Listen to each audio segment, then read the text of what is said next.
In order to build a Gemini Gem, go to your Google Apps and open Gemini.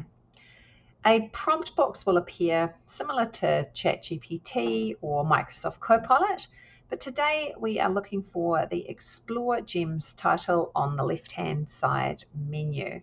Some pre-made gems will appear and they are interesting to have a play with, but we are wanting this blue button New Gem to create one of our own.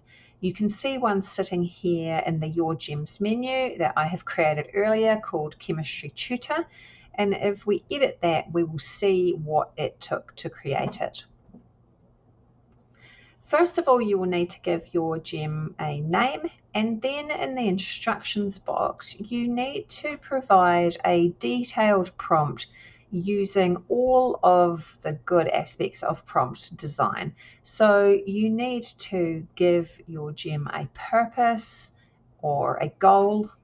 You need it to know its role, what actions you want it to perform.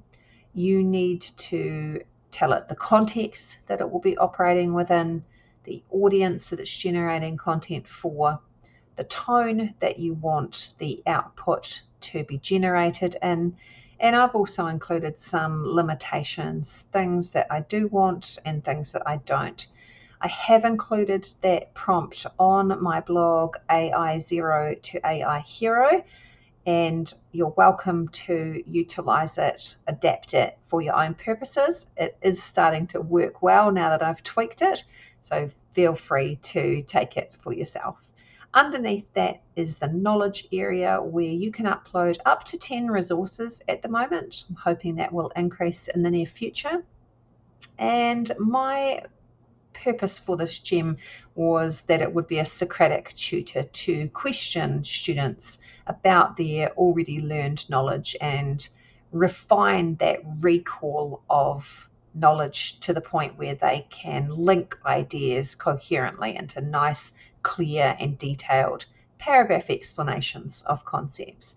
So I've included workbooks of content, I've included past examinations from the public domain, and I've included sets of more condensed study notes.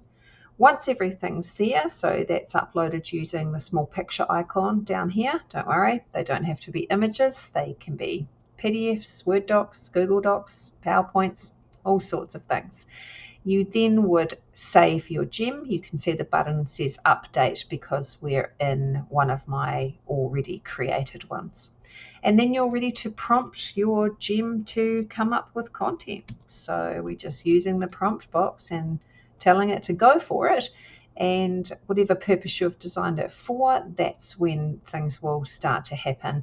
If you are wanting it to moderate marking or collaborate with you on agreeing with grade boundaries for marking, you can upload images of things.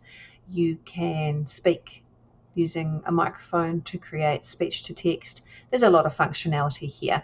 And as you can see, with mine being a Socratic tutor, I've said what I wanted it to start with, and off we go on the question and answer journey, which will help me to become better with my recall and will hopefully encourage me in my learning journey. I see plenty of potential for these, and I'm ready to create lots and lots of them.